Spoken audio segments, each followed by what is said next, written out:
Emperor Hirohito's role in Japan's World War II, figurehead or wartime architect. Emperor Hirohito remains one of the most enigmatic leaders of the Second World War. Revered as a living deity under Japan's imperial tradition, he ultimately announced the country's surrender in August 1945, bringing a dramatic end to hostilities in the Pacific. Yet, for decades, historians have hotly debated whether Hirohito was merely a symbolic figurehead dominated by militaristic factions or a knowing, active participant in Tokyo's expansionist policies. The official post-war narrative, largely shaped by Allied occupation authorities, portrayed him as a powerless constitutional monarch who reluctantly approved decisions forced on him by aggressive generals. However, newer scholarship, along with some wartime communications, suggests he was far more engaged, giving personal input on strategy and endorsing key actions throughout the war. Understanding Hirohito's precise role sheds light on how Japan's political system functioned in that era and why he avoided prosecution despite the empire's catastrophic aggression across Asia. At the outset of Hirohito's reign in 1926, Japan was already on the path of modernization and imperial ambition, having annexed Korea in 1910 and eyed Manchuria's resources. Hirohito ascended the throne with the title Showa, or Enlightened Peace, but his reign soon saw an accelerating push into militarism. After the Manchurian Incident of 1931, the Kwantung Army established the puppet state of Manchukuo.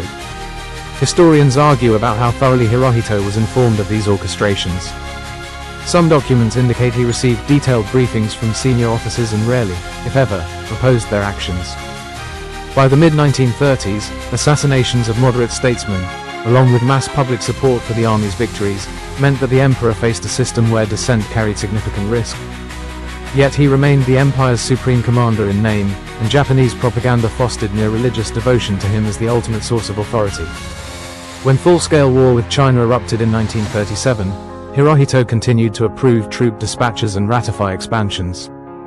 Officially, the emperor's role was described as endorsing cabinet decisions, but diaries and testimonies from his aides show he often asked questions or made personal remarks on operations. Critically, after the fall of Nanjing in December 1937, reports of atrocities filtered upward. While details were possibly downplayed by generals, Hirohito received enough to understand the brutality unfolding on the ground. Still, no royal decree halted the widespread massacres or the system of forced labor and comfort women. Some historians suggest that had the emperor issued even a symbolic rebuke, it might have curbed the most egregious offenses. Instead, imperial rescripts continued urging unwavering spirit in battle, emboldening the army to press on. Even if Hirohito was not orchestrating such actions, his silence effectively granted them moral cover. By 1940, Japan joined the Axis with Germany and Italy, further alienating the United States and Britain. This alliance, along with expansions into Southeast Asia, forced Tokyo into a corner as Western embargoes severed oil and resource supplies. Hirohito received daily intelligence updates from top admirals and generals, including the famed Admiral Yamamoto, who warned of the risks in attacking Pearl Harbor.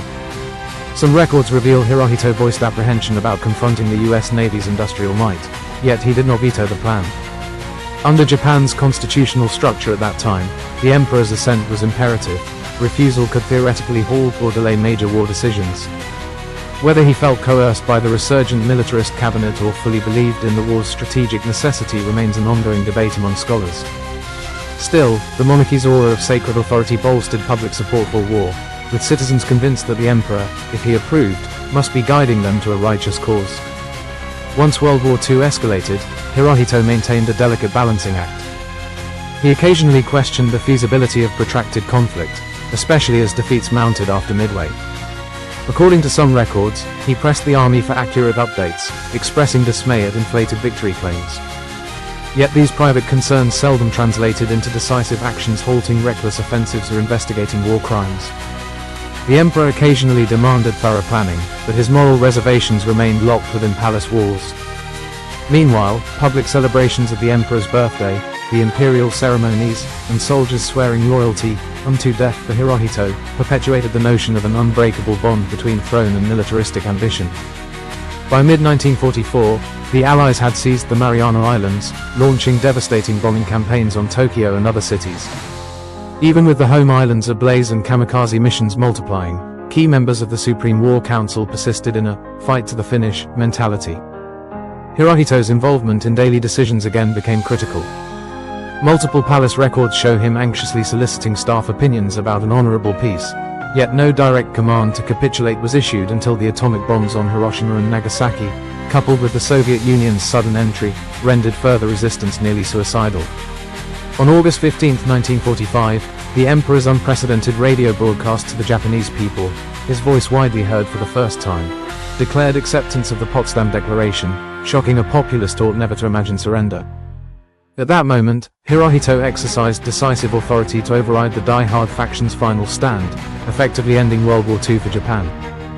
In the post-war period, under the Allied occupation and specifically General MacArthur's guidance, Hirohito was shielded from trial. Occupation authorities believed that preserving the monarchy would stabilize Japan, facilitating the massive societal reforms they intended to implement. The official line depicted the emperor as having limited power during the war, an almost helpless observer. Many Americans, fatigued by war, saw utility in avoiding a potentially explosive confrontation with pro-monarchy Japanese. Meanwhile, communists and some Chinese and Korean representatives condemned the move as a travesty, pointing to war crimes that unfolded with at least Hirohito's tacit approval. As MacArthur needed a cooperative Japan to counter Soviet influence in Asia, realpolitik overshadowed moral quandaries. Consequently, Hirohito's accountability never faced a court or formal inquiry, a contrast to other Axis leaders who faced prosecution at Nuremberg or Tokyo for orchestrating aggression.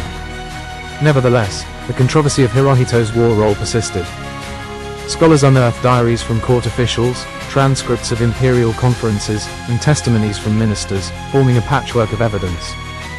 These materials hint that while the emperor often expressed caution, he never forcefully opposed war. He also regularly appended the imperial seal to key directives, such as the declaration of war on the United States and Britain. Some see these acts as strictly ceremonial, while others argue they indicate essential complicity in war policy. Post-war, Hirohito renounced claims to divinity, adopting the role of constitutional monarch under the 1947 constitution. He lived until 1989, witnessing Japan's transformation into a democracy and global economic power. In his final years, calls for a candid statement about his wartime role remained unfulfilled. He issued general regrets but offered no detailed confession of culpability. Today, Emperor Hirohito's legacy continues to stir debate in Japan and abroad. Nationalists highlight his personal modesty and claim he strove for peace but was constrained by ungovernable factions. Critics insist no absolute monarch, venerated by the armed forces, could remain ignorant or powerless in a decade-long conflict.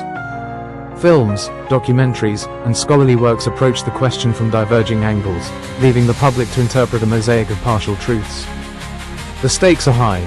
It touches on how Japan commemorates World War II, how it addresses responsibility for wartime atrocities, and how future generations interpret the monarchy's moral obligations in national crises. Ultimately, the question, figurehead or wartime architect, may be too simplistic. Emperor Hirohito's role likely straddled both realms, influenced by tradition, personal caution, and the unstoppable momentum of militarism. His repeated approvals of war strategies meant tacitly endorsing the empire's aggression, yet at crucial junctures, he displayed hesitance, even encouraging diplomacy, though never overriding the hawks until the bitter end. After 1945, he oversaw Japan's peaceful rebuilding, in stark contrast to the ravages of the preceding era. The nature of his wartime decisions remains a study in leadership under cultural, political, and ideological constraints. For historians and the broader public, examining Hirohito's part in the war challenges us to understand how absolute authority can both shape and be shaped by militaristic systems. Subscribe to Legends of the Battlefield for more stories of brilliant tactics and legendary leaders.